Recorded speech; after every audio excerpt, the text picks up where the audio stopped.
Boa tarde a todos. Esse é o Brainstorms, a segunda sessão do Brainstorms, uma iniciativa de alunos do IST, do NDA, e estamos aqui para promover debates sobre saúde mental. Eu sou Nívia Cruz Quental, eu sou investigadora do INESC-D, e no INESC-D Alameda, ele fica em frente ao técnico. E hoje a gente está aqui também, além da nossa convidada, com a Francisca Ordaz. Ela é aluna do técnico e fundadora da página Saúde Mental IST no Facebook e no Instagram. Sigam nas redes sociais, por favor. E ela vai nos explicar, né, o que nos inspirou a ingressar nessa iniciativa. Boa tarde, Francisca. Tudo bem? Boa tarde. Então, esta iniciativa começou porque vários alunos do técnico se dirigiram à doutora Isabel Gonçalves, ao NDA, preocupados com as questões de saúde mental no técnico, e então criou-se este grupo, onde nós queríamos propor alguma coisa que desse informação e ferramentas aos alunos, e começámos a fazer agora, durante este tempo de isolamento social, estes pequenos ciclos de conversas com profissionais de saúde mental, em que vamos discutindo alguns tópicos importantes. Ok, Francisca, obrigada. E, bom, a sessão de hoje, ela se chama Sanidade Mental e Ensino à Distância, Missão Impossível? E a nossa convidada é a psicóloga e psicoterapeuta Tereza Spassandim. A Tereza, ela é membro da direção da Ordem dos Psicólogos Portugueses e especialista em psicoterapia e psicologia vocacional e do desenvolvimento de carreira. Tereza, o espaço é seu. Eu vou pedir que agora você possa compartilhar sua tela e se sinta à vontade para começar a sua apresentação, tá? Obrigada. Olá, boa tarde a todos e a todas. Agradeço com entusiasmo o convite que o grupo Brainstorms e o Núcleo de Desenvolvimento Académico do Técnico fez para que possa ser possível o meu contributo aqui na discussão sobre saúde mental, saúde psicológica na comunidade do técnico. Felicito também a iniciativa do Brainstorms por esta modalidade absolutamente ajustada àquilo que é a vivência desta situação de pandemia, mas sem dúvida muito pertinente entre a comunidade académica. O que é que eu vos poderia aqui apresentar para estimular depois então o debate que possamos entretanto ter e responder às questões e comentários que queiram fazer? Deixem colocar isto a andar. Bom, o contexto é de certo conhecido de todos. O contexto que vivemos de pandemia trouxe-nos aqui exigências, não só em termos daquilo que é a forma de viajarmos, de mobilidade, a forma como nos relacionamos, interações sociais, a vida em família, a vida em casa, mas também questões muito impactadas por a situação de pandemia, relacionadas com o emprego, com o trabalho, com a economia, e isto já para nem falar daquilo que é o assegurar a investigação em tratamentos, em vacina, no assegurar que estão disponíveis os equipamentos médicos necessários, mas hoje em particular que aqui nos encontramos, como se aprende, como se investiga, como é possível ter uma vivência académica num contexto que hoje enfrentamos. E por isso não deixo de apresentar algo que é pré-pandemia e que tem que ver com a saúde mental dos portugueses. E não sei se terão alguma ideia sobre isto, enfim, trago estes dados para elucidar. 1 em cada 5 portugueses tem um problema, ou pode vir a ter um problema de saúde mental ou saúde psicológica. É aproximadamente cerca de 23% da população. 1 em cada 5 é uma prevalência muito elevada de um problema de saúde.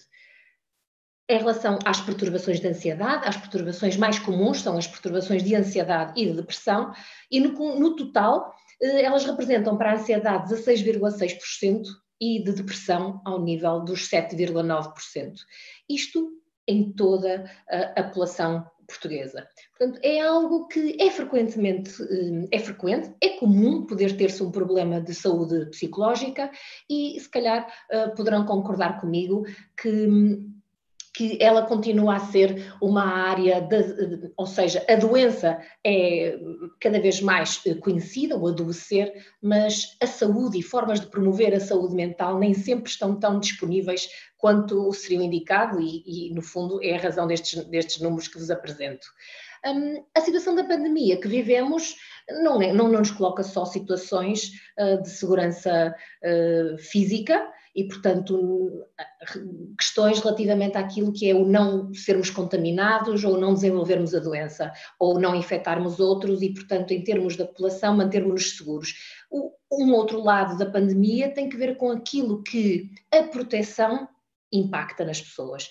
E isto seja para a população em geral, seja para grupos específicos, e nomeadamente os profissionais de saúde mental, mas todos em geral. E aqueles que já tinham vulnerabilidade psicológica, é o termo técnico, que tinham problemas ou esta vulnerabilidade, esses problemas vão estar exacerbados nesta situação provocada pelo medo, pelo isolamento, pela angústia, mas pelo distanciamento, que para muitos não é apenas físico, para alguns é também um distanciamento emocional que não é o desejado. Portanto, este é o cenário onde nos movemos neste momento. Aquilo que era já o tecido e as características da população portuguesa e aquilo que é particular da situação que vivemos e que vai ser amplamente impactada. E não é por acaso que agora, nestes dias em que vivemos o início do desconfinamento, vemos pessoas que têm muito medo naquilo que é o regressar às rotinas possíveis daquilo que é a abertura da economia. E parece que estamos neste impasse, parece que temos que escolher entre saúde e economia, e este binómio vai ter que ser equilibrado. Quando falamos numa parte da população, e se calhar aqui é aquela que fará mais sentido abordar, estamos a falar do estudante de ensino superior. E o estudante de ensino superior é muito diverso, ainda que talvez para grande parte dos portugueses tenha uma representação daquilo que é mais típico. E o mais típico do estudante, ainda que os estudantes, como disse, são um grupo heterogéneo, com populações muito diversas, na verdade estamos a falar do estudante que poderá ter entre os 18 e os 24 anos, aquilo que representa a maior fatia de frequência do ensino superior. E no caso do técnico não será também exceção, ainda que naturalmente os estudantes de terceiro ciclo tenham normalmente outra média de idades, e faz parte da comunidade académica, todos aqueles que são os investigadores, os docentes, os trabalhadores não docentes, todos aqueles que contribuem tanto para a vertente de produção de conhecimento, como do ensino-aprendizagem, como também aqueles de suporte a que tudo isto funcione. Mas falando para os jovem adulto, é assim que em termos populacionais dirigimos, em termos técnicos, às pessoas que têm entre os 18 e os 24, já não são adolescentes, não têm características consolidadas, na sua maioria, enquanto adultos, e debatem-se com situações muito particulares na sua vida.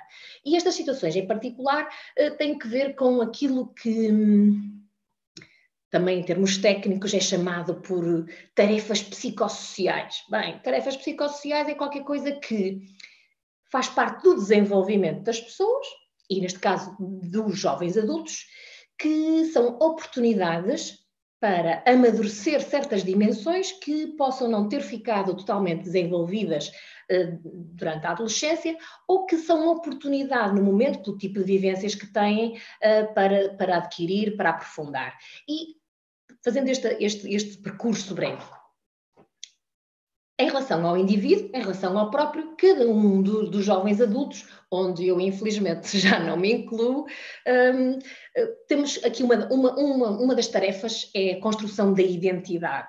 A identidade é algo que tem que ver com os valores, a imagem, a autoimagem, o autoconceito, a autoestima, a representação que cada um de nós tem acerca de si mesmo e da maneira como se relaciona com o mundo.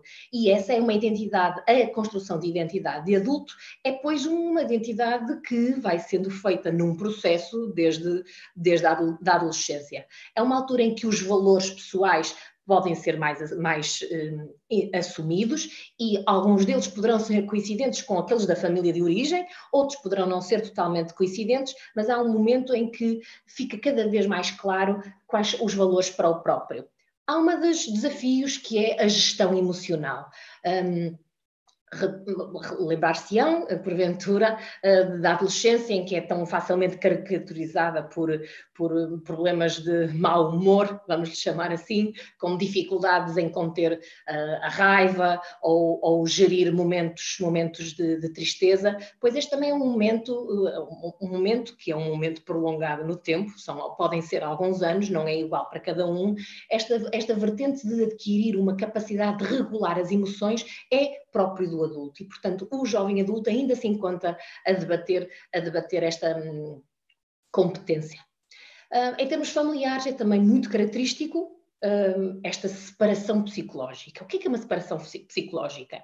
É o jovem não estar tão dependente das opiniões, da validação do pai, da mãe, daquele que são a sua família de origem, ser capaz de tomar decisões não procurando sistematicamente agradar ou não tomar decisões porque não consegue garantir que essa validação estará lá. Essa separação psicológica é muito importante porque está de mãos dadas, com esta tal identidade. Pessoas que não conseguem fazer em pleno esta separação, depois ficam com uma identidade que é normalmente designada por uma identidade outorgada. É como se não fosse o próprio, fosse aquilo que os outros querem que ele seja. É então um momento em que se consegue essa independência emocional e que pode coincidir ou não com independência financeira, e separamos aqui esta dimensão, porque há famílias onde o jovem pode ter a sua própria forma de sustento, mas ainda assim ter que dar muitas justificações da sua vida. E então vai-se fazendo este processo da autonomia, e a autonomia pode começar na infância, quando se ajuda em casa, portanto a educação para a autonomia, a responsabilização progressiva à medida que as pessoas vão demonstrando essa capacidade é muito importante para que depois se possa ser interdependente, já que como as plantas não somos autossuficientes, não produzimos a nossa própria energia, vamos ter sempre algum nível de dependência de outros. Por outro lado, também é característica da nossa espécie, e durante a pandemia isto tem estado bem vigente, como confinados e, portanto, com muito menos oportunidades de socializar em presença com outros, essa necessidade não desaparece para muitos, essa necessidade está lá, e é por isso que em termos tecnológicos nós temos que reinventar e temos que usar aquilo que já está disponível há muito para tornar-nos mais próximos. Em termos sociais, as relações vão passando de grupos muito grandes, que é para muitos adolescentes a forma típica de socializar, para grupos que progressivamente poderão ser mais restritos, mais significativos, com os quais o jovem se identifica mais, porque partilha mais valores. E, portanto, deixou de ser tão importante a tribo, a quantidade, mas aquilo que é um núcleo bem próximo e que, no fundo, poderá perdurar pela vida. Não é à toa que a sociedade se refere aos tempos de ensino superior como os melhores anos da vida. Bem, poderá ser para uns, para outros, nem tanto. É também um momento de saber construir relações de intimidade. E aqui a intimidade, parece, na adolescência há esta relação mais instrumental entre o querer ser aceite e este exercício de aproximar e afastar dos outros. Na verdade, há também um momento que é de exploração sexual, exploração do corpo, no sentido de conhecimento do próprio corpo, o que muitas vezes não anda a par de escolhas afetivas e de identidade com os outros. Portanto, ser capaz de construir relações íntimas é uma característica também desta fase. Para muitos, a vida académica, como é o caso dos estudantes de ensino superior, faz parte de um projeto de vida, onde de uma forma que se espera escolhida e, portanto, refletida, as pessoas vão investindo em aprendizagens, num conjunto de desenvolvimento de competências técnicas, mas também pessoais, e que também dá o ambiente para que muita da socialização ocorra. E, portanto, este lado do académico não é só escolar, e sinal disto é, por exemplo, a enorme diversidade de clubes que o técnico tem e de um núcleo como este e o grupo de trabalho Brainstorms é uma forma de não sendo obrigatório, não está no plano curricular, nada disso conta para algum tipo de avaliação, mas contará sim é para a vivência académica, no fundo, que proporciona aquilo que é o desenvolvimento pessoal e social. Entretanto, não sei se conseguiram ver aqui, uma das últimas dimensões que aqui apresento, não é a última, anda em paralelo, esta dimensão da carreira. A carreira enquanto processo que dura toda a vida, mas que tem aqui uma substância que é uma área científica, uma relação com um saber fazer e, portanto, de que forma é que isso se interliga com a vida que se vai escolhendo e que se vai fazendo. E, portanto, isto porque que é importante? É importante na medida em que, quando estas ditas tarefas, que eu há pouco nomeei, tarefas psicossociais, não são resolvidas com sucesso, elas podem fazer emergir vulnerabilidades psicológicas. Vulnerabilidades essas que são, como, usando aqui uma metáfora, podem ser a semente que cai num terreno fértil e germina.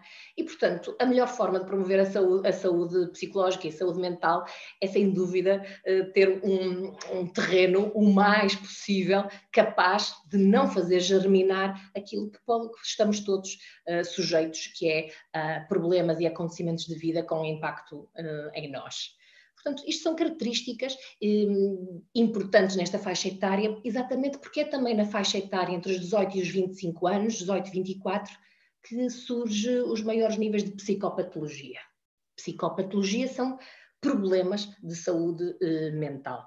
E é nesta fase porque anteriormente se estava mais protegido num ambiente possivelmente mais estruturado, onde o eu ainda não tinha sido consolidado nesta tal identidade e é, portanto, nesta fase, em confronto com um conjunto muito grande de desafios, que as pessoas podem desenvolver este tipo de problemas. Portanto, temos aqui uma mistura de o que é próprio da faixa etária, daquilo que é desafiante porque saiu de casa para estudar, porque poderá estar satisfeito ou não com a escolha que se fez em termos académicos e em termos de carreira, porque a construção das relações de intimidade são muito desafiantes e são vividas com receios e com impactos de grande desilusão, porque há este ambiente da pandemia e, portanto, temos aqui uma mistura que podemos dizer um caldo que pode proporcionar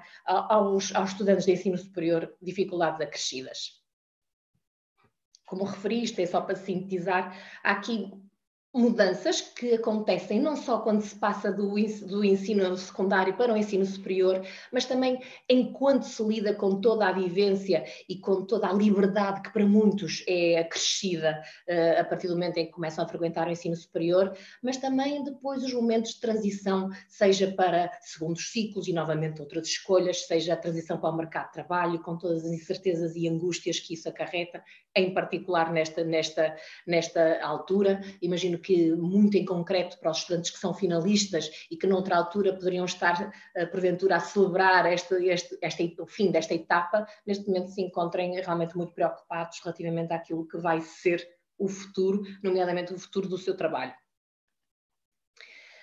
No início falei-vos de vários interlocutores que coabitam e que fazem e constroem esta comunidade académica, e esta comunidade académica tem, à partida, muitas diferenças, mas se calhar naquilo que são papéis essenciais partilham muito mais do que aquilo que se imaginava. E reparemos, olhemos para a parte do desenvolvimento pessoal.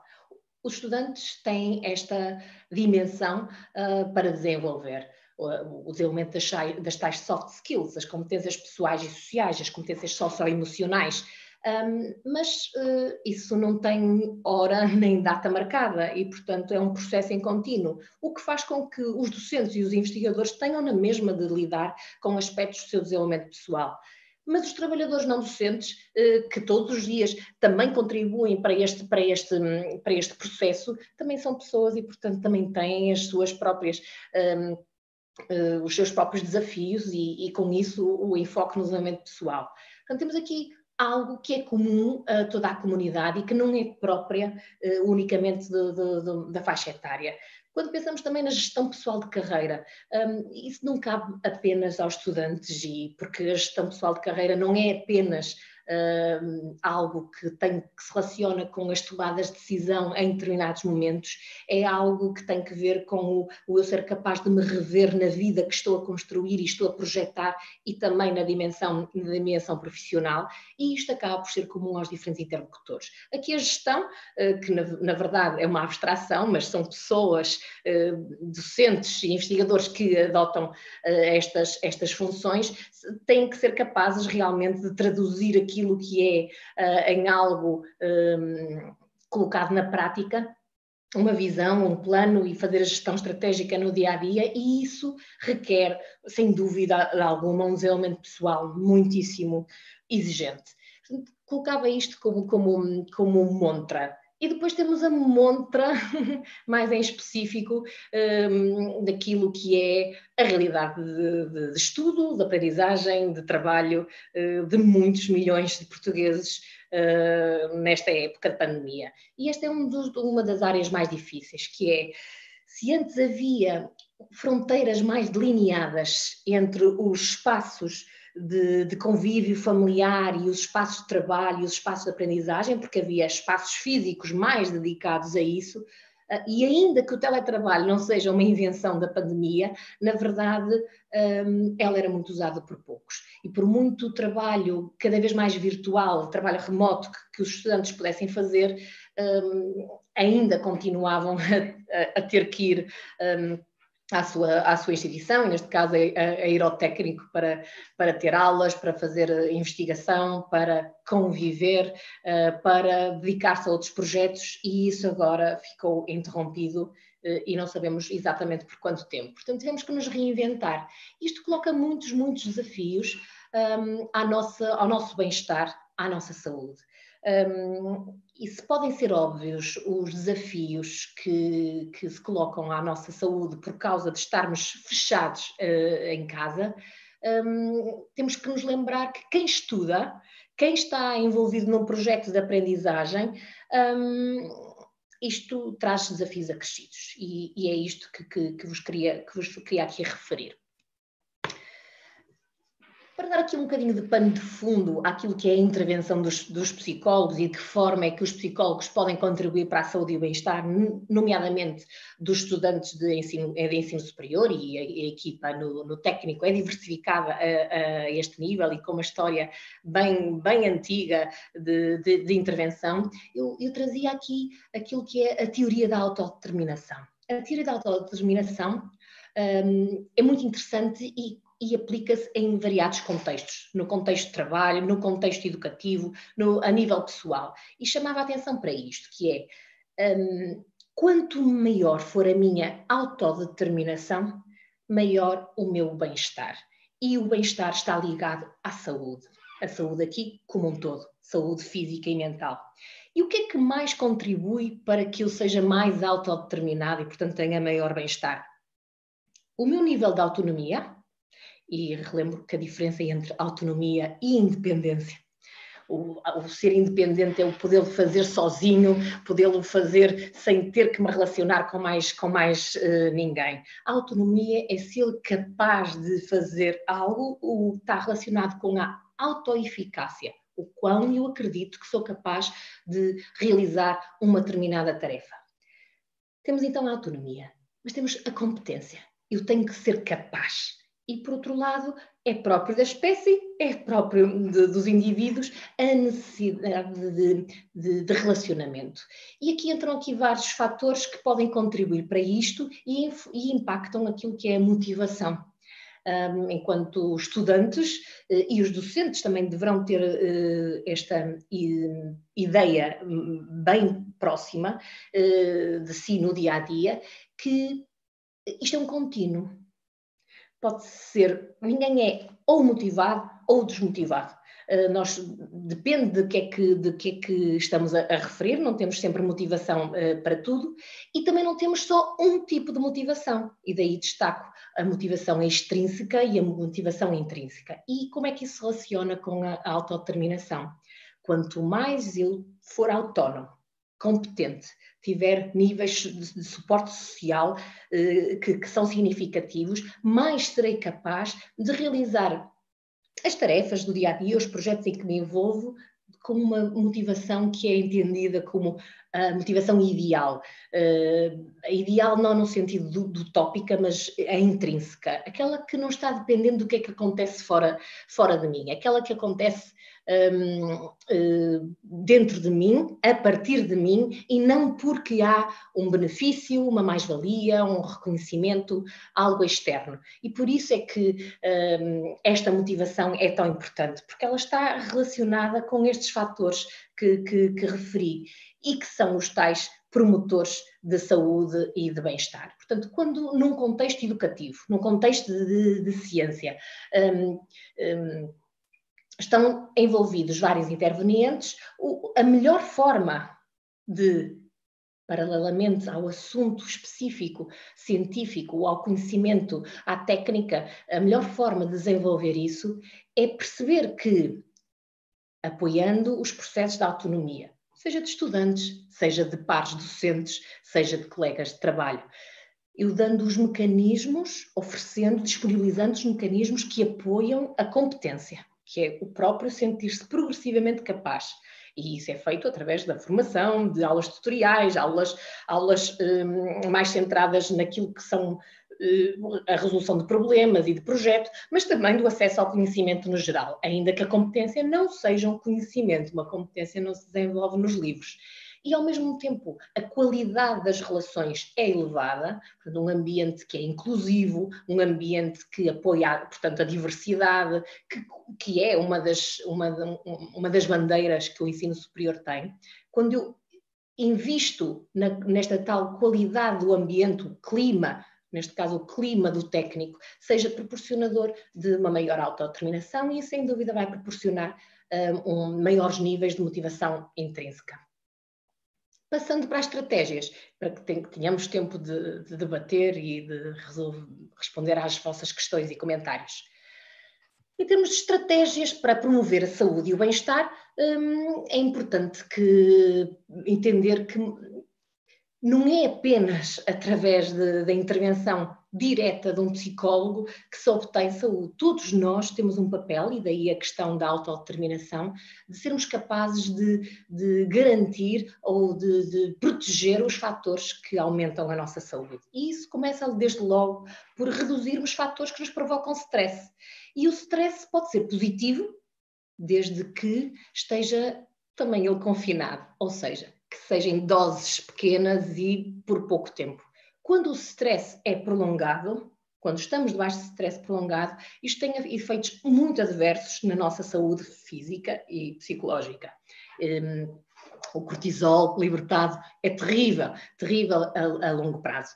Portanto, uma das boas formas de redução do stress tem que ver com um desenvolvimento de competências de gestão do tempo, que dito assim não parece assim muito atrativo, gestão do tempo, mas na verdade não nos basta saber o que é que temos para fazer.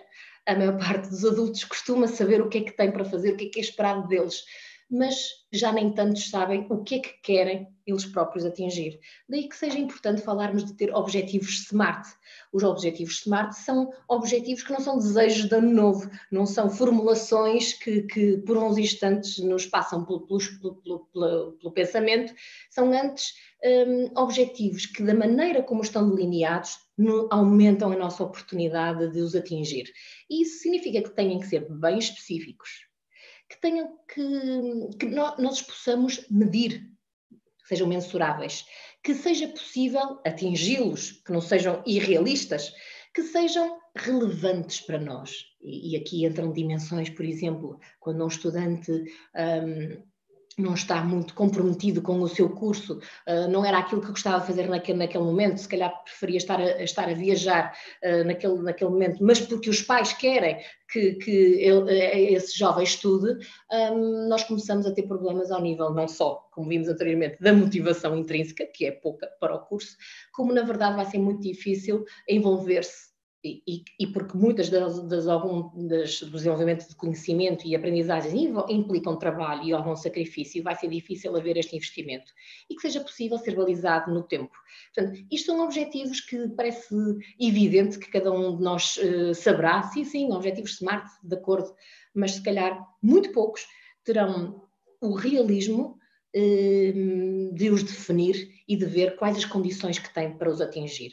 E é muito importante, no contexto de pandemia, fazer este ajustamento, que é o que é que eu sou capaz de fazer nestas circunstâncias, se estiver mais ansiosa, se estiver com mais dificuldades de concentração, se estiver com mais conflitos porque há mais tempo em casa com outras pessoas ou com família, eu tenho que ser capaz de ajustar. De outra forma, não seriam objetivos SMART, podendo estar muito bem claros, serem muito relevantes, mas possivelmente não seriam atingidos porque faltam algumas condições prévias que não têm.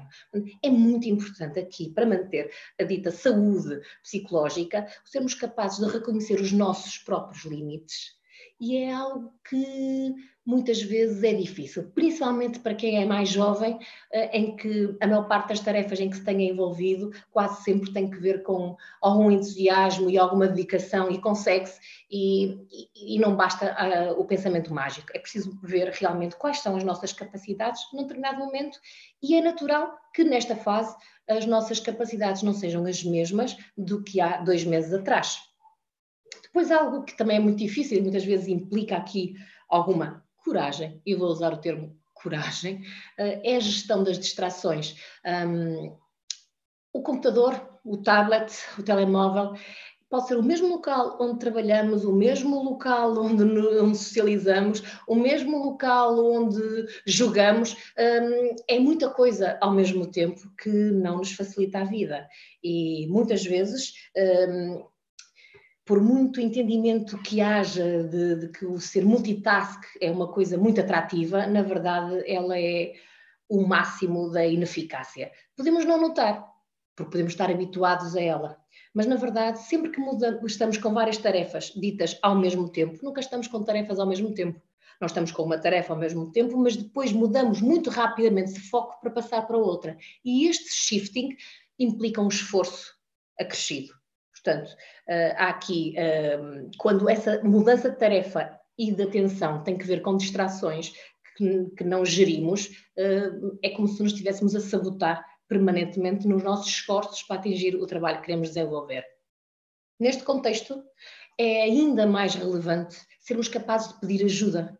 Pedir ajuda a colegas, pedir ajuda aos docentes e investigadores que contactam connosco, neste caso com a comunidade académica no dia a dia. É mais importante porque, conscientes dos limites, o facto de não, por exemplo, se eu tenho uma dúvida e não for capaz de a colocar, vou ficar com ela, e vou ficar com ela porque dificilmente ouvirei outro colega meu a colocar a mesma dúvida, porque numa aula em que às vezes isso era possível, agora esse tipo de formato não acontece.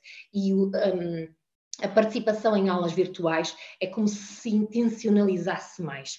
É como se tivéssemos a oportunidade de medir mais os prós e os contras de se vamos falar ou não, se vamos escrever ou não a nossa dúvida. Portanto, é muito importante aqui pedir ajuda. Esta ajuda, tanto para aquilo que é decisões, como no dia-a-dia, com aquilo que nos está a ser menos óbvio nas nossas aprendizagens. Os contactos com os colegas e amigos também não é só no âmbito dos trabalhos de equipa ou de trabalhos de projeto, é muito importante que haja momentos e espaços de interação, porque o ensino superior não era só isso, não era só aulas, e portanto não passou a ser também só aulas a propósito da pandemia.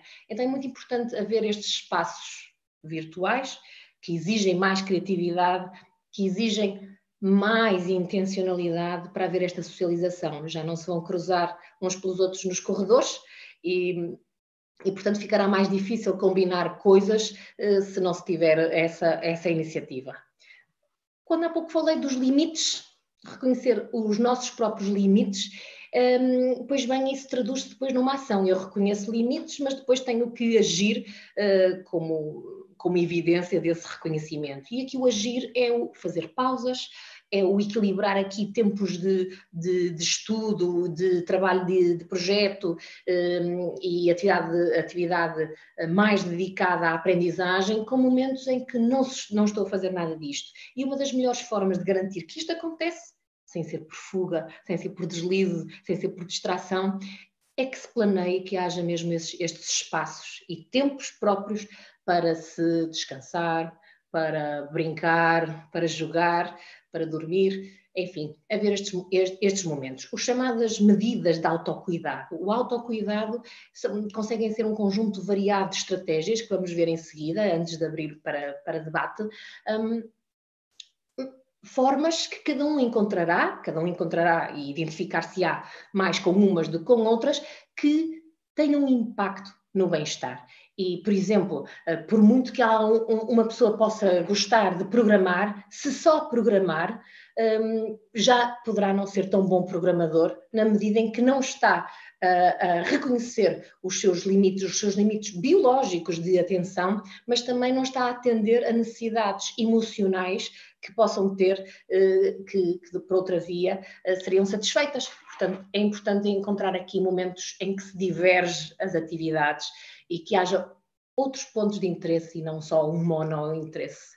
Depois há uma dimensão importante e que tem que ver também com aquilo que tem um efeito imediato no nosso bem-estar e que podem não reconhecer imediatamente aqui a propósito do combate ao estigma e à discriminação, mas tem que ver com a desinformação e as fake news.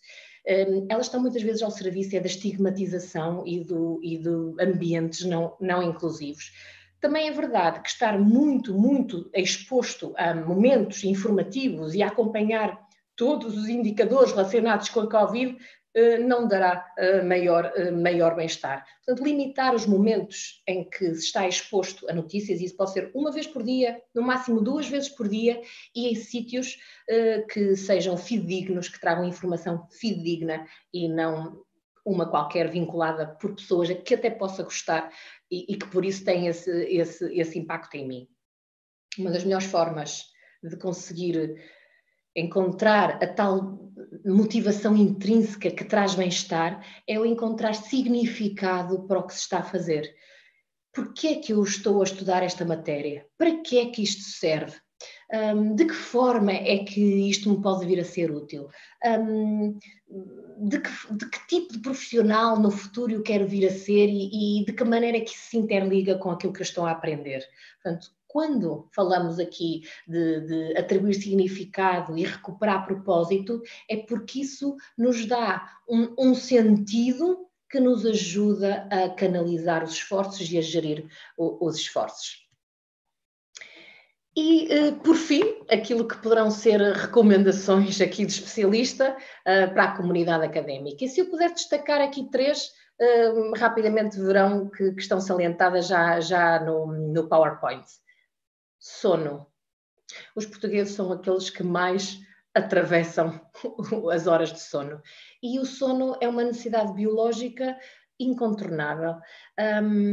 Muitas vezes os estudantes dizem mas eu gostava era de não ter que dormir porque assim podia fazer muito mais coisas. É impressionante o impacto que tem as horas de sono naquilo que é um cérebro ainda bastante próximo com um cérebro adolescente. Portanto, há muita necessidade de dormir. E o dormir horas e qualidade de sono tem um impacto imenso na concentração e, portanto, na aprendizagem, no estabelecimento de relações, de análises. E, portanto, aqui, além de ter um impacto tremendo naquilo que é, por exemplo, o sistema imunitário, crítico nestas alturas, não é? Sono. Alimentação. Quando não dormimos também temos mais apetite, vou-lhe chamar vibes, por alimentos calóricos. E também mais propensos para a tal comida de conforto ou comida emocional que tenta preencher e saciar algo que não é propriamente fome. Portanto, a alimentação aqui equilibrada está ao serviço do físico, mas também do psicológico. E o exercício físico é incrível o quanto menos nos mexemos por estarmos em isolamento em casa. Incrível, o quão menos temos de caminhar, o quão menos movimento realizamos. E, portanto, é mesmo muito importante fazer exercício físico. Mas já era importante para aquilo que é a gestão da ansiedade. Por exemplo, a prática de exercício físico, moderada a intensa, pode trazer benefícios que libertam endorfinas que induzem bem-estar e, portanto, impactam também a qualidade do sono. O que é que eu poderia destacar antes de passar também, para além destas três que referi, antes de passarmos ao momento de debate? Chama a atenção para algo que poderá ser enfim, acredito que mais estranho para quem não está habituado a discutir temas de saúde e bem-estar, e tem que ver com algo que tem evidência científica, e é o praticar a gratidão. O sermos gratos é algo que pode ser treinado, não é uma característica simplesmente de personalidade. É algo que pode ser treinado, e a evidência científica demonstra que tem impacto no bem-estar. Por exemplo, como é que poderiam fazer? Isto é uma chatice, não há festivais de verão cancelados este ano, não há férias para o estrangeiro, vai ser muito estranho saber como é que nos vamos poder novamente viajar. Não estou com os meus amigos, estou farta de estar enfiada em casa com os meus irmãos ou com a minha família, parece que não posso fazer nada. E de repente, tudo é negativo. Tudo é impossibilidade, tudo é falta de controle na vida. Mas será que assim é? Por exemplo, uma vez por semana, podemos escolher um domingo, não é que os dias ultimamente sejam assim tão diferentes uns dos outros, mas continua a haver dias de semana e dias de fim de semana. Escolher um dia, por exemplo, domingo, como referi, e ao final do dia reservar 10 minutos para fazer uma pequeníssima lista de 5 itens de coisas que tenham apreciado nessa semana. Ou nesse dia, se for mais difícil lembrarem-se da semana, nesse dia que tenham sido boas. Que bom que comi este prato que a minha família preparou e eu gosto, soube mesmo bem aquela refeição. Que fixe que houve aquela conversa, aquela call, em que já não via aqueles meus amigos há algum tempo, parece que estamos sempre todos ocupados em aulas. Que bom! E quando fizemos esta pequena listinha de 5 tópicos, estamos a reviver e estamos a saborear. E quando nos relembramos, afinal, de que há coisas que sabem bem, independentemente de haver muitas outras que não gostemos e que nos trazem frustração, na verdade nós estamos a aumentar o nosso bem-estar. E o bem-estar relaciona-se com a saúde. Mas quando tudo isto for demasiado, e as estratégias ainda assim não trazerem aquilo que é uma gestão confortável dos níveis de ansiedade, por exemplo, existe uma resposta nacional que foi criada nestes tempos de pandemia, que é para todos os cidadãos e também para os profissionais de saúde. Qualquer um de nós pode ligar para o número 808 24 24 24, selecionar a tecla 4 e ter acesso a um psicólogo do outro lado que nos ajudará a lidar com aquilo que for o nosso problema na altura. Portanto, neste momento é uma resposta que sem dúvida está acessível a todos e, por que não, se as coisas ficarem mais difíceis. E neste momento partia agora para o debate.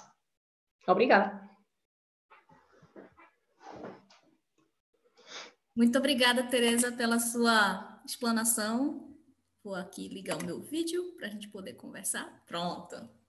E a gente, muito obrigada pela sua disponibilidade, viu, Teresa? Achei incrível a sua apresentação. Acho que ela bateu em muitos pontos que realmente vem tirando o sono, né, dos alunos, dos professores, da comunidade técnica e de outras instituições também, não só em Portugal, mas, enfim, é uma questão universal, né, essa do Covid. Bom, o chat aqui, vocês já sabem que podem fazer as perguntas no chat, a gente vai lendo à medida do possível para conseguir responder todas as perguntas. E a primeira que está aqui é: como é que devemos fazer se os nossos deveres nos impedem de nos desligarmos das distrações, como notificações? Só antes de passar a bola para a Tereza, eu acho que para a gente que é da área de informática, né, eu acho que é mais... Para a gente, eu digo eu. Desculpa. Acho que para quem é da área de informática, para quem trabalha diretamente principalmente com mídias sociais, né? E até mesmo para quem não é da área de informática, que tem o grupo no WhatsApp, o grupo dos colegas, o grupo que tem o professor, e a pessoa não pode simplesmente se desligar disso. E às vezes as pessoas acabam misturando o conteúdo, né, do trabalho com o conteúdo de notícias, e eu acho que a pessoa acaba, de certa forma, sendo invadida também por outros fatores de distração, né, que são fora do trabalho. Eu gostei dessa pergunta. Como é que a gente faz para separar uma coisa da outra se tudo vem, né, pelo mesmo canal? Eu diria que começando por admitir que precisa de separar, que precisa de se desligar, que às vezes, por muito que se goste, possa ser em excesso. Por outro lado, dar-nos direitos. Nós não temos só, enquanto pessoas, obrigações, e temos direitos. E posso dizer algo que pode ser assim em sentido como muito radical, mas nós não temos de responder a tudo. Sim. Nós podemos e temos o direito de responder só ao que nos apetece. Sim, ao que nos apetece. Muito embora isso possa ter com certeza consequências, mas as coisas não são só sempre e nunca. Portanto, como é que era também antes da pandemia? Também estavam a estudar, também havia tarefas que tinham que fazer. A esse nível, também havia momentos em que vinham para casa, em que se desligavam dos afazeres. Não mudou. Apenas mudou é que já não se deslocam para o técnico e vêm, e por isso talvez haja ainda mais tempo disponível, porventura, para se dedicar ao técnico. Porque é que não utilizam o tempo que já gastavam, por exemplo, no commuting, por exemplo, nos transportes, para fazer coisas que nada têm a ver com o estudo? E também é verdade que há coisas radicais que se podem fazer, mas que depois podem trazer benefícios. Desliguem as notificações. Todas. Ou então, como você disse, né, separar um grupo trabalho, grupo amigos, e às vezes até mesmo pessoas que estão no grupo do trabalho podem participar desse grupo de amigos, mas separar pelo conteúdo, né? Você pode desabilitar as notificações de um, permitir que o outro fique habilitado, né? E nessa hora tem que ser sincero, né? As pessoas não podem também se ofender com esse tipo de demanda, né? Até porque acho que todos sentem necessidade disso no momento, né? Por outro lado, mesmo que os outros se ofendam, porque podemos não garantir que os outros se ofendam com decisões nossas, que nos sintamos nós, em primeiro lugar, confortáveis com as nossas decisões. Porque muitas vezes se torna uma escravatura o dependermos, lá está, da aprovação dos outros. Ai, não digo porque ele vai ficar aborrecido, ai, não saio do grupo porque os outros depois vão comentar, ai, não faço isto, e de repente somos escravos e temos muito pouca liberdade. Mas, enfim, é um processo de escolha individual. Lembrarmos que esta tal autonomia é também rumo à interdependência. Nós vamos continuar a precisar dos outros, mas há diferentes formas de precisarmos dos outros. Ok, obrigada, Tereza. Uma outra pergunta aqui do chat. Eu acredito que essa pergunta foi colocada antes do penúltimo slide, mas eu vou ler para você, porque aí você me diz se comunica com o seu último slide ou não. Como é que podemos criar uma rotina saudável sabendo as limitações? Se sabemos as limitações, sabemos que não somos super-heróis e que por isso vamos falhar muitas vezes. Mas a questão não tem que ver se vamos falhar ou não, mas tem a ver com o tentarmos e voltarmos, porque não temos alternativa do que se não lidar com a nossa humanidade. Agora, como é que se colocam estas rotinas? Começando exatamente com que rotinas é que eu quero ter e para que é que elas servem? E voltamos de novo aos objetivos SMART, que é o que é que eu quero atingir numa determinada área da minha vida e como é que eu preciso ou posso lá chegar. E isso vai deduzindo do objetivo para o objetivo mais específico, para um plano de ação, para atividades e atividades depois a sua planificação.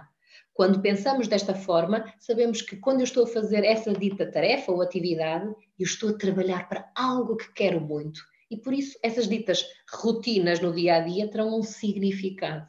Mas não somos super-heróis. Ok. Teresa, o pessoal aqui no chat estava falando que eu estava gerando eco por causa do meu alto-falante. Gente, por favor, eu baixei um pouquinho o volume do meu alto-falante. E se a gente continuar com um problema de eco, vocês me comuniquem aqui, tá? Quando ela estiver respondendo, eu vou colocar mute no meu microfone para evitar esse problema. Tem uma pergunta também aqui muito interessante. Provém um aumento de perturbações como o TOC. Desculpa. Aqui está escrito POC, P-O-C. Perturbação obsessiva ou compulsiva, na gíria. Uhum. É determinada POC. Se prevê um aumento, prevê-se um aumento de tudo o que são perturbações mentais. E não é também indiferente o facto desta pandemia colocar muita ênfase nos comportamentos que têm que ver com a higienização. E pessoas que já têm mais vulnerabilidade ao tema controlo na vida, poderão estar mais suscetíveis a desenvolver aqui alguns chamados rituais para lidar com a ansiedade. A perturbação obsessiva ou compulsiva é um problema de saúde mental que é da área da ansiedade e que leva a que as pessoas possam, começar por ter um conjunto de comportamentos que até podem nem fazer sentido. A pessoa tem crítica em relação àquilo, mas não consegue evitar fazê-lo. Porquê? Porque os níveis de ansiedade que sente são muito grandes e se fizer aquilo, sente que se acalma. Portanto, é possível que haja, assim, um aumento de problemas deste tipo em particular. Ok. Tem uma pergunta aqui que eu acho que ela vai puxar muita coisa e eu acho ela muito interessante, porque eu acho que é o problema que a maioria dos estudantes e dos professores também tem, né? Na impossibilidade de trabalhar fora de casa e não havendo um local em casa específico para trabalhar, como é possível garantir a produtividade, especialmente quando se tem que gerir agregado familiar e os vários usos no espaço que utilizamos para trabalhar? Antes da Teresa responder, eu queria complementar essa pergunta por algumas coisas também que me ocorreram, e também aos nossos colegas, né, com quem a gente conversa antes do debate, é que muitas vezes se recomenda que você use o quarto, se você tiver o seu próprio quarto, né? Nem todo mundo tem o privilégio de ter um quarto próprio, mas mesmo as pessoas que têm um quarto para ficar, esse quarto acaba se tornando o que antes era um lugar de refúgio, acaba virando uma fonte de estresse, porque você acaba associando ao trabalho um lugar que antes era para o repouso. Então, o que se recomenda para conciliar todo o ruído que existe na família, filhos para quem tem, e você conseguir achar um espaço seu que você consiga, um espaço separado só para trabalho e que não seja o mesmo espaço para o descanso? Uhum. Esta é uma pergunta realmente importante e que vai ao encontro de muitas vidas das pessoas. Também podemos pensar nos desafios de quem vive sozinho, porque também existem desafios próprios de quem passou a quarentena sozinho. Mas existem desafios, sim, a produtividade não vai ser a mesma. Não vai. E isso é um luto que é preciso fazer. Não vai ser se as pessoas que já tinham filhos, mas eles estavam na escola durante o dia, mesmo que trabalhassem em casa, não eram interrompidas por eles, a produtividade vai ser diferente.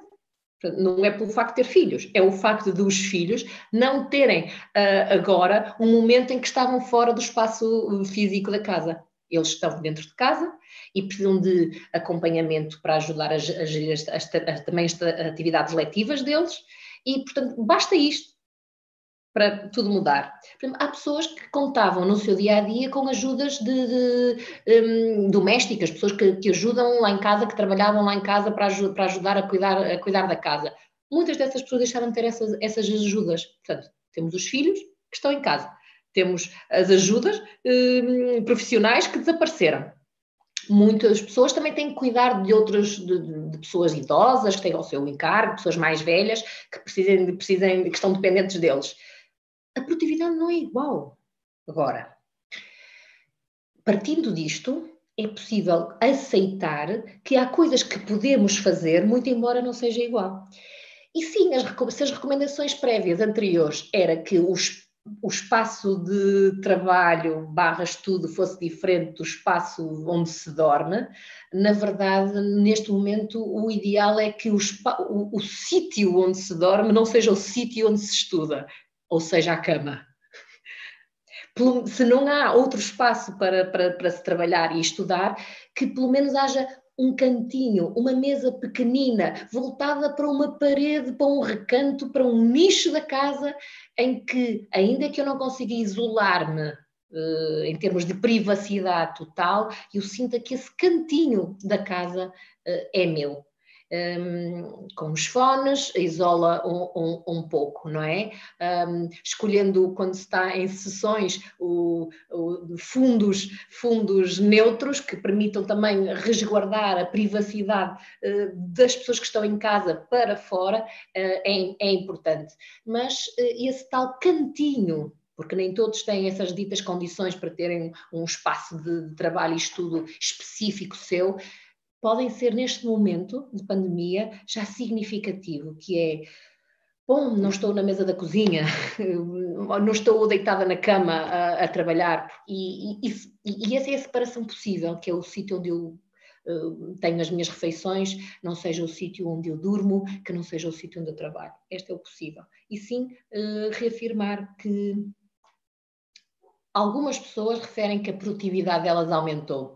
Mas sem dúvida que as pessoas para quem a produtividade aumentou não têm de certeza aqui interrupções, uma grande carga de trabalho no cuidar de outros e, portanto, podem se dedicar mais a algumas tarefas. Algumas pessoas que já não têm que fazer grandes deslocações e enfrentar trânsito, por exemplo, de manhã para as aulas ou para o trabalho, enfim, podem ganhar esse tempo. E para algumas isso é também um elemento positivo. Mas para uma grande maioria a produtividade foi afetada, mais que não seja por já estarmos há muito tempo dentro da mesma paisagem e não podermos sair. E a incerteza cria ansiedade que dificulta a atenção. Isso leva a gente também a uma outra questão, né? Que é não só a questão de lidar com a família, mas a frustração que isso traz. Assim, eu tenho dúvidas, né, se é mais uma questão da nossa autocobrança ou se é da cobrança de agentes externos, né, como, por exemplo, chefes, superiores, né, às vezes é uma coisa que pode vir de dentro. Aqui a gente tem uma pergunta que puxa muito para esse lado. De ambos até, pode não ser só de um lado, pode ser de ambos, a nossa própria pressão e a pressão de pessoas externas que têm expectativas em relação à nossa forma de trabalhar. Exato. Mas se calhar também uma dimensão muitas vezes menos explorada é a nossa própria expectativa em relação ao desempenho que quereríamos ter. E aí onde entra a frase que talvez muitos aceitem, sim, não somos super-heróis, mas depois queremos na prática agir como super-heróis. Isso. Acho que isso comunica muito bem com essa pergunta aqui. Como é que pode atenuar a frustração por não conseguirmos ser tão produtivos como queremos?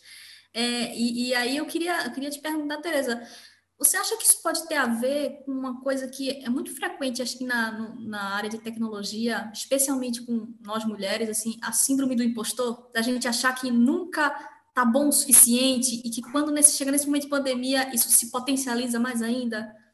Bom, eu devo dizer... Como é que a gente lida com essa frustração? Sendo síndrome do impostor ou não? Bom, a frustração é uma reação emocional que é normal e é expectável quando temos determinadas expectativas e os recursos, os meios que temos para os atingir ficam aquém e não conseguimos, o nosso desempenho não ajuda. Seria estranho que isso fosse indiferente. Portanto, a frustração é a reação óbvia para quando queremos muito uma coisa e não conseguimos atingi-la. Aceitar que sim, que podemos e que temos o direito de poder ficar zangados e frustrados. É uma reação normal, podemos não gostar, não gostaremos, não é fácil sentir isso. Mas se calhar percebemos ou melhor, compreendemos que possamos sentir-nos assim. Essa compreensão está ao serviço de não gastarmos mais energia revoltados connosco mesmos por causa de coisas que não conseguimos atingir. A tal frustração é consumidora de energia. Se aceitarmos que estamos frustrados, se dermos nome ao que estamos a sentir, vamos ser mais capazes desse mindset de sustentabilidade emocional que tem que ver com não sermos nós próprios a alimentar aqui a fogueira em que nos queimamos, não é? Por outro lado, os desempenhos perfeccionistas, mais próximo daquilo que é o síndrome do impostor, que é um misturado ao mesmo tempo com eu tenho medo de não ser capaz e se calhar confio menos em mim, nas minhas capacidades, é preciso fazer aqui alguns diálogos, às vezes de maior racionalidade, que é ter medo de não ser capaz não é igual a não ser capaz. E parece um pormenor de semântica, parece que são só palavras, mas se pensarmos muito a sério sobre isto e se sentirmos isso, conseguimos trazer maior bem-estar. Ter medo de não ser capaz é algo que podemos aceitar. Cada um de nós pode ter medo de ficar aquém do que mais tem desejado, do qual mais tem trabalhado. Mas isso não significa que vai ser isso que vai acontecer. Vamos separar aqui, que é, eu tenho medo, mas eu posso saber o que é que hei de fazer. Eu tenho medo, mas tenho um plano. Eu tenho medo, mas vou pedir ajuda.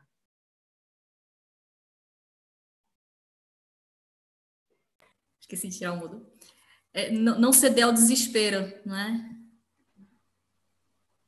Exatamente. Acho que uma coisa que também pode ajudar é justamente aquilo que estava no seu slide, que era conversar com os amigos, né? Compartilhar os seus sentimentos, porque às vezes a gente acha que só a gente está sentindo aquilo, e quando vê, não, todo mundo está se sentindo assim. Né? Não é só a gente que está achando que está rendendo menos no trabalho, né? Isso é um problema que acontece com todo mundo. Para isso é preciso algo mais do que simplesmente falar com os amigos. É como estava lá nas recomendações. Porque eu posso falar com os amigos e não abordar nada deste tema. É partilhar realmente como me estou a sentir. E quando eu partilho com outros, eu sou escutado, posso ser compreendido, posso também elaborar, ou seja, pensar sobre aquilo que estou a dizer quando falo a alguém, e é como se aumentasse um bocadinho a distância do problema a que estou a viver, e isso é importante como estratégia. Dá uma claridade maior, né? Uhum. Legal. Falando nessa de conversar com os amigos, né? Muitas vezes nas redes sociais, né, a gente vê a recomendação de ficar em casa, e agora que está vindo essas medidas de desconfinamento, né? Que é algo gradual. E aí tem a pergunta do chat, que é justamente como podemos lidar com as incertezas de sabermos se o que fazer relativamente a lidar com a propagação do vírus é certa ou não. Como saber por que motivos poderemos sair de casa sem culpa? Porque agora, né, a gente já está naquela situação de pode sair, mas não pode tanto assim, né? E em algumas, acho que a 11º e 12º ano, né, já está havendo essa transição para o ensino presencial. E claro, as pessoas sentem medo de sair de casa, né? Sentem vontade de voltar às suas rotinas, mas ao mesmo tempo tem esse sentimento de culpa, né? Bom, de novo, sentir medo é normal. E se formos os primeiros a admitir isso, que temos medo, mas que depois isso não tem que ser impeditivo da ação e dos cuidados que temos todos que ter para viver em sociedade e por isso sair, distinguimos mais uma vez que é o que é que eu faço com o meu medo e não deixo que ele me domine. E como é que eu deixo que ele me domine quando eu não tenho certezas absolutas? 100%. Nunca sabemos, não é? Nunca tivemos certezas absolutas em nada. Mas nunca foi preciso isso para a maior parte de nós. Havia um nível de confiança suficiente para agirmos em muitos momentos da nossa vida em que tínhamos medo. Em relação ao vírus, também não podemos exigir de nós saber em 100% se está controlado. Podemos pensar no que podemos fazer e que nos é recomendado pelas autoridades da saúde, como sendo a recomendação com base científica, e isso é muito importante, com base científica, aquilo que num determinado momento gera consenso sobre as recomendações comportamentais que devemos ter. O medo está lá, mas não tem que ser impeditivo. Portanto, seguir as recomendações é acreditar que as autoridades de saúde usam a ciência, o melhor conhecimento disponível, para nos dizer sobre como devemos agir num determinado momento. Porque, por outro lado, podemos não ser contaminados pelo vírus, mas se também adoecermos de outras formas, enfim, não sei se é uma escolha que temos que fazer. Se calhar não temos que escolher entre uma coisa e outra, mas ir equilibrando os comportamentos que nos protegem e que protegem os outros daquilo que é o lidar com os nossos medos. E sim, vai ser necessário e possível e progressivo sair de casa e ir retomando algumas rotinas, com cuidados. Porque, na verdade, sabemos que certo, só quando existir uma vacina, não é? Falta o som. Desculpa. Deixa eu diminuir meu volume de novo. Pronto. Tereza, eu queria agradecer a sua presença. Se pudesse, a gente ficava o dia todo conversando aqui, mas infelizmente nosso tempo é limitado.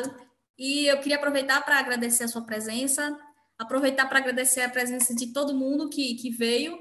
E, gente, a Tereza, ela tem um site, terezaespaçandim.com.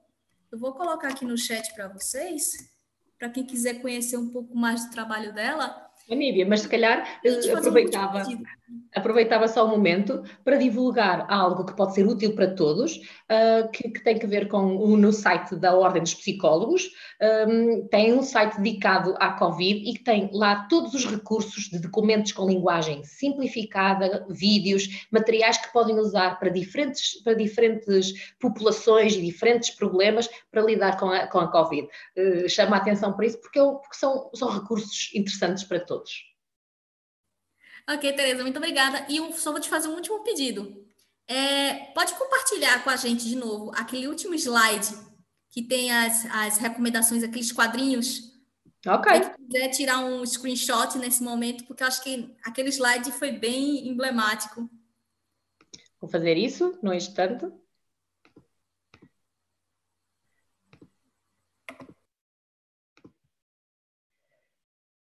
Ok.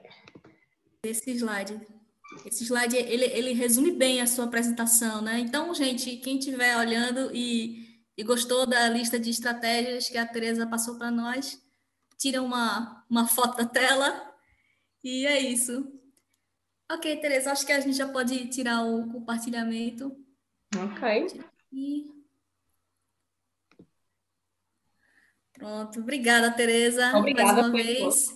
E para vocês que acompanham o Brainstorm, agora eu vou falar com o nosso próximo convidado. Deixa eu compartilhar aqui com vocês. Ele é o Márcio Pereira, tá? E o tema da próxima talk vai ser À beira de um ataque de nervos. Ele é licenciado em Psicologia Clínica e é psicólogo no Centro de Apoio Psicológico e Intervenção em Crise no Instituto Nacional de Emergência Médica, o INEM. E é isso, gente. Até a próxima. Muito obrigada pela participação de todos. A gente está ao vivo no YouTube. Obrigada, Tereza, e até mais.